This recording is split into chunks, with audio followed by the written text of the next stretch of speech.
You don't have to be liked by everyone. Basically, someone doesn't like you at a basic level because you're white, or black, or whatever. Maybe because at a secondary level, you're turned off by religious sentiment and just brush it off. Or maybe because you're hella religious and rant about it all the time. Maybe you just don't care as much about cars as much as someone else, or maybe you just make them jealous because you handle problems more easily than they do. No matter what you do, people will dislike you. Whether they show it or not, or whether you know it or not, doesn't change it. Terrorists don't see themselves as bad guys. To them, we are the bad guys killing their families and ruining their country. Every individual is the hero of their own story. If you saw a guy punching a vending machine, you'd think, what a butthole, anger problems much. And yet if you kick the vending machine, it's because the train was early, the bus was late, and the machine just ate your change. Perfectly reasonable. As are many of the world's perceived enemies. Republicans, Democrats, terrorists, criminals, me, you. This isn't an attempt to justify terrorism or other evils, just an attempt to highlight that people we view as absolutely evil see themselves as heroes or the good guys. Road rage is another good example. We've all cut off and been cut off, but we rarely think of ourselves as the buttholes. Doesn't make what we do less bad, but if you remember that you once had good reason to do something, maybe you can at least understand the guy cutting you off and keep your stress level down. There are going to be times when you've tried your absolute best at something, done everything in your power to try and make it work. But it still doesn't end up the way you want it to. This isn't a reflection of your failure as a person, sometimes this is just life. People mostly don't care about you and your issues, so don't bother hiding or being embarrassed or afraid to be judged. Just live for yourself. I mean, obviously besides family and friends. Like for example acquaintances or some people from work or something else. I always fear to disappoint and be a loser in someone else's eyes, but in the end there are only a handful of people's opinions you should really care about. Everyone is an idiot, just in a different subject. Night school. A master's of business administration. Smart people in a room, learning. So in a lot of ways, we were similar, yet the expertise that people had and offered for their fields was very specific. Given the chance to talk about their domain and their business, they sounded brilliant, but faced with something different, not so smart sounding.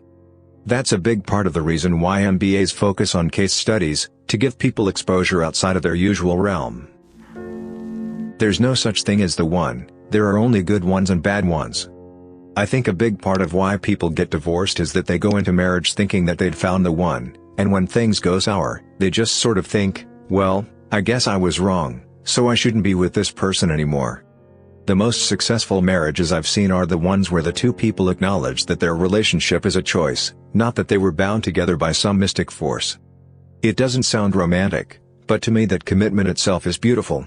I'm not inspired by this nebulous idea of love conquering all, but I love when people make the choice to fight for their love.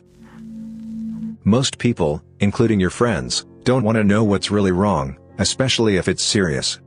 It's easy to be around someone when they're fun, but when things get serious, a lot of people will bail. Anyone who doesn't bail when things aren't fun, are the people worth keeping beyond a polite social acquaintance. You're never going to be completely happy.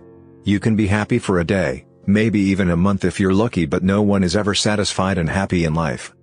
You'll always need more of something, whether it's more money, more friends, more square footage, more free time, or more sex. Accepting that you'll at best be mostly content is the key to less stress. Every relationship has problems. It's your ability to deal with them in a healthy manner that makes it easier. Another harsh reality is that while every relationship has problems, some have way too many problems, and not every relationship is salvageable. You should certainly try your best to make things work, of course, but you should also be able to accept when to end it if it comes to that. Sometimes things just aren't meant to work out, sometimes there is no solving it, and that's okay. So many people spend their lives in relationships that they are miserable in, that both people are miserable in, simply because they think ending it is something to be ashamed of. That it would be some kind of failure or weakness. I certainly encourage couples to try and work through their problems, if it is worth it to them, but at the same time, don't stay in an unhappy relationship simply because you feel obligated to. Fix it or move on. You are entitled to your opinion. But you aren't entitled for people to respect your opinion. This needs to be realized by a lot of people. I remember Trump getting butthurt that Univision canceled a show or something of his in retaliation to his racist comments, basically calling it his constitutional right. Nope. You said something that pissed off a huge group of people. No one's going to stop you, but that doesn't mean they can't do anything about it. I work in IT.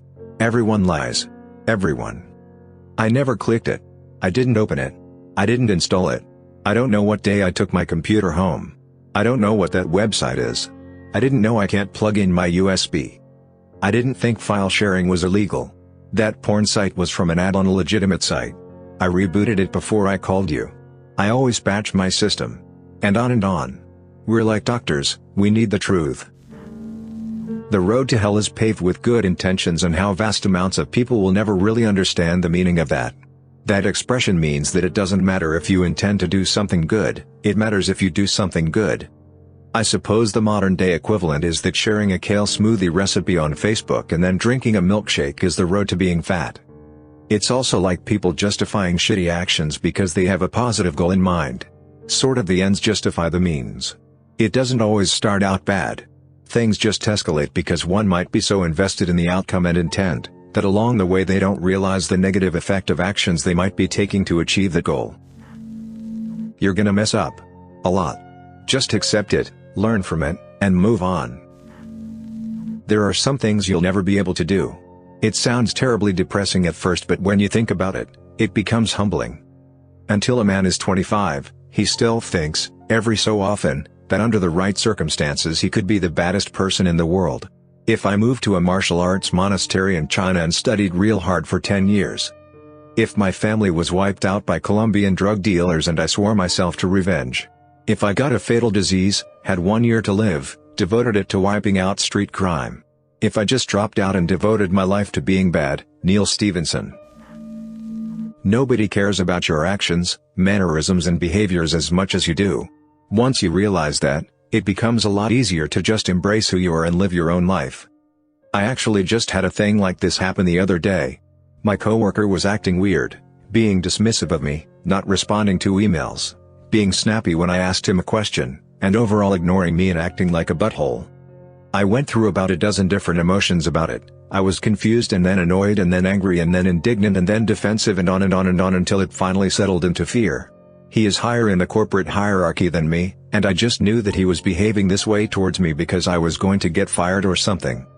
Then I just asked him what was going on. He apologized for being such a male genital, and told me he had been offered another job and was struggling to figure out what he was going to do. He is taking the other job.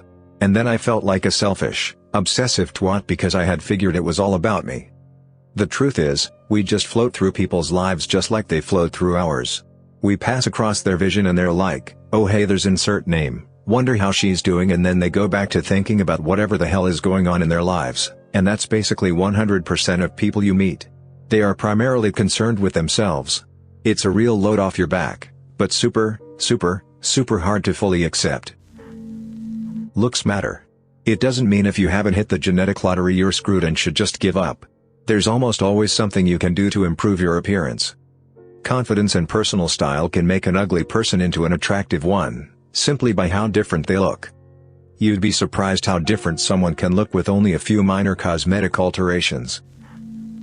You are average. It sucks. We can't all be above expectations or else there would be no average.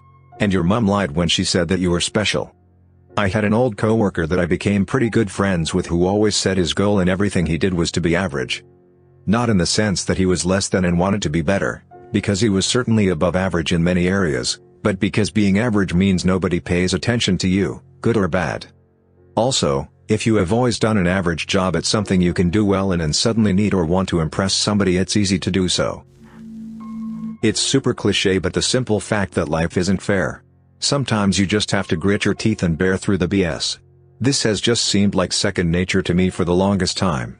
Some people though, even those old enough to be my grandfather, just refuse to accept it. I used to work as an electrician with a tradesman who easily had the most victimized attitude I've ever encountered. He was constantly complaining about how one of the other tradesmen, who had started even after I had, was getting treated better by the boss than he was. This affected not only him but most of the other employees as well, including myself. The difference was that I could see why it was happening and just accepted it. There was nothing I could do about it, it was just plain unfair. So I kept my head down and worked away, but this guy was just always on about how he was getting the shaft. We were both suffering the same consequences, but I can definitely say I was happier in my day-to-day life at the company than he was during the 5 years I was there.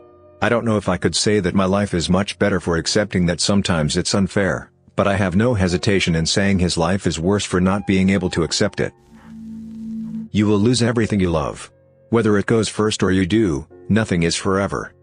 So stop taking and posing for so many pictures that ruin the moment, and just enjoy who you were with, and where you're at. You ain't going to make it as a musician, man. Because rockstar is basically a job that has a billion applicants and only about 30 vacancies. Maths.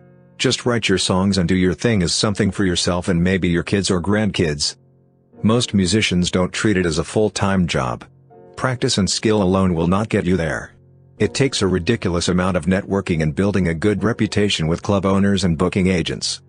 Drugs, alcohol and ego come into play very seriously for a rising band or star, and it doesn't take many mess-ups for you to get blacklisted by promoters or venues. Many great musicians get stuck as the big fish in a little pond once they hit local celebrity status and simply never leave the comfort zone of their adoring hometown fans. Most musicians defeat themselves when it comes to success. Making it to the top requires serious business sense and skill if you aren't involved with the big industry labels. If you are lucky enough to be chosen by the industry to be distributed, you pretty much just do what they say, stick to the contract and wait till you can be happy again doing your own unimpeded music. The record industry likes to sign like bands that may be competing for the same crowd, sign them to a multi-record deal and shelve all those albums, never to be released. They basically buy out the competition, but in the end the band will pay the company in some way. One example is that studio time and production services are offered to bands on the condition that the costs will be taken out of the record sales.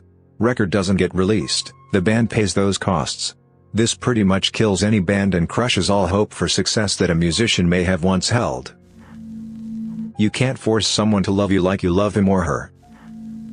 Loving what you do is a myth. Working sucks and it's going to be that way for the rest of your life. This is coming from someone who turned a hobby into a career. There's a huge difference between doing something for fun, and when you have no choice but to do it, even when you don't feel like it. I was a pro photographer for a few years. Basically quit so I could actually enjoy photography again. There's a massive difference than heading out with my camera to get the perfect picture and having to go shoot yet another wedding. I still do the occasional job, but having a full-time job means I can pick and choose rather than have to. The world is only interested in what it can get from you. It's not as cynical as it sounds. But it means you have to produce to be liked and successful. Another way to put it is that no one gives a crap about who you are inside. Two guys walk past a homeless person. One is deeply moved, wishes they could help and is genuinely concerned but has no cash to give. The other thinks dirty hobo and gives him a handful for change so he'll leave him the hell alone. As far as the world is concerned, the second guy is the better person. There is no such thing as a perfect drug, especially weed. Just because it's natural doesn't make it good or completely safe. Even though it does have medicinal properties, that doesn't make up for the fact that it can trigger psychosis. This happened to me, like a waking nightmare that went on for a week, induce schizophrenia in people who are genetically predisposed to it, and can actually worsen symptoms of depression and anxiety in habitual users. Most of my stoners friends will not accept this. I have one who is literally emotionally dependent on weed and cannot cognitively handle his own emotions sober, having used it to self-medicate for over 10 years starting at 15. He had been staying off it for a while, but then our stoner friends encouraged him to smoke again cause it's practically medicine. Instead of wasting all your time and money trying to get high, just learn how to enjoy life for what it is and learn how to handle hard times instead of trying to run away. You'll build character and lead a much more fulfilling and constructive life. You are going to die. Maybe in 5 minutes, maybe in 50 years. But we are all going to die. Don't get so caught up in wanting to live longer that you don't enjoy the life you have now. Accept the things you cannot change, change the things that you can and learn the difference. Don't waste mental energy on things that are just the way they are. Some things aren't fair and there's nothing you can do about it. Accept it as fact and move on. Learn how to affect the things you can change, and change them. I know a few people who need to hear this repeatedly. Generally speaking, at least in adulthood, it's not the world that is against you. The decisions you make and the way you react determines how things will go. Stop being so angry at everything and everyone and push your life in the direction you want it to go. You're probably not going to be famous, and you most likely won't even be rich. Stop trying, you're only stressing yourself out. Enjoy the life you have. A pessimist is just a disappointed optimist. Both have an expectation of the world and a way it should be, and the only difference is how often that expectation is met and how often the world fails to meet it. The problem isn't in the world through. The world isn't broken, it's not right or wrong. It just is. The only thing wrong is your expectation of it. When you can stop expecting the world to be any one way, then you will be more open to just how strange and interesting and fantastic the world can be, good or bad. That's a much more enjoyable way to live. Half empty, half full, no one promised there would be a glass at all. The fact that it has anything in it is just fantastic in itself. That you are not perfect, that you will make mistakes, and that it is your duty as a rational human being to take responsibility for those mistakes. Nothing will make your friends disappear quicker than blaming everything that happens to you on someone else. You're not such a good person. You're terrible, and probably often. I'm not kidding. Your religion is not right.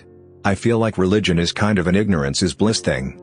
There are parts of it you can't prove right and parts of it you can't prove wrong, so you might as well believe what you believe and just learn to be okay with the fact that other people won't feel the same. That your own life is just as interesting as other people's. When you compare your behind the scenes to other people's highlight reel, you feel bad about yourself. You are inconsequential. In the grand scheme of things, what you do won't make a lasting difference. In the end, we will all die and the world will end and the universe will die. But just because you are inconsequential in the timeline of man doesn't mean you don't mean something great to the people around you. The only thing people initially give a crap about is what you can do for them. It doesn't matter how smart you are, how good a heart you have, how complex and justified your feelings are. The only initial concern anyone has about you is what do they want or are they planning to do and how will it affect me? All the other stuff comes after.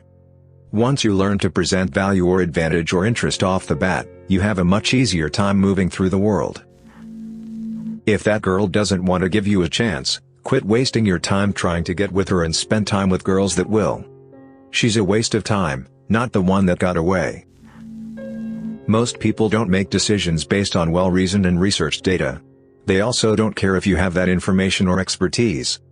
They are willfully ignorant. Once you accept this and stop trying to reason with people and instead manipulate them to make the choices you want, you'll be much happier. Religion was ever since used by humans as a tool to control the masses. There may be a God, but he does not look like Obi-Wan Kenobi and he definitely doesn't give two craps about the issues that hardcore religious people literally kill and die for. I understand that rational thought goes out the window with religion, but if there was some omnipotent being that started all of this, do you really think he cares if you wear a scarf over your head at all times? You think he would care that two people of the same sex got married? Do you really think he would want people that believe in a different religion to be killed? Really? Because of a compilation of texts written by humans over 1,000 years ago. You are not entitled to anything. Put your life into perspective, not just in the scale of geological time, but in comparison to all the human lives that have ever been lived. You can be wiped out and it isn't an injustice. You aren't special. Your death won't be remembered. Life isn't supposed to be consistently happy.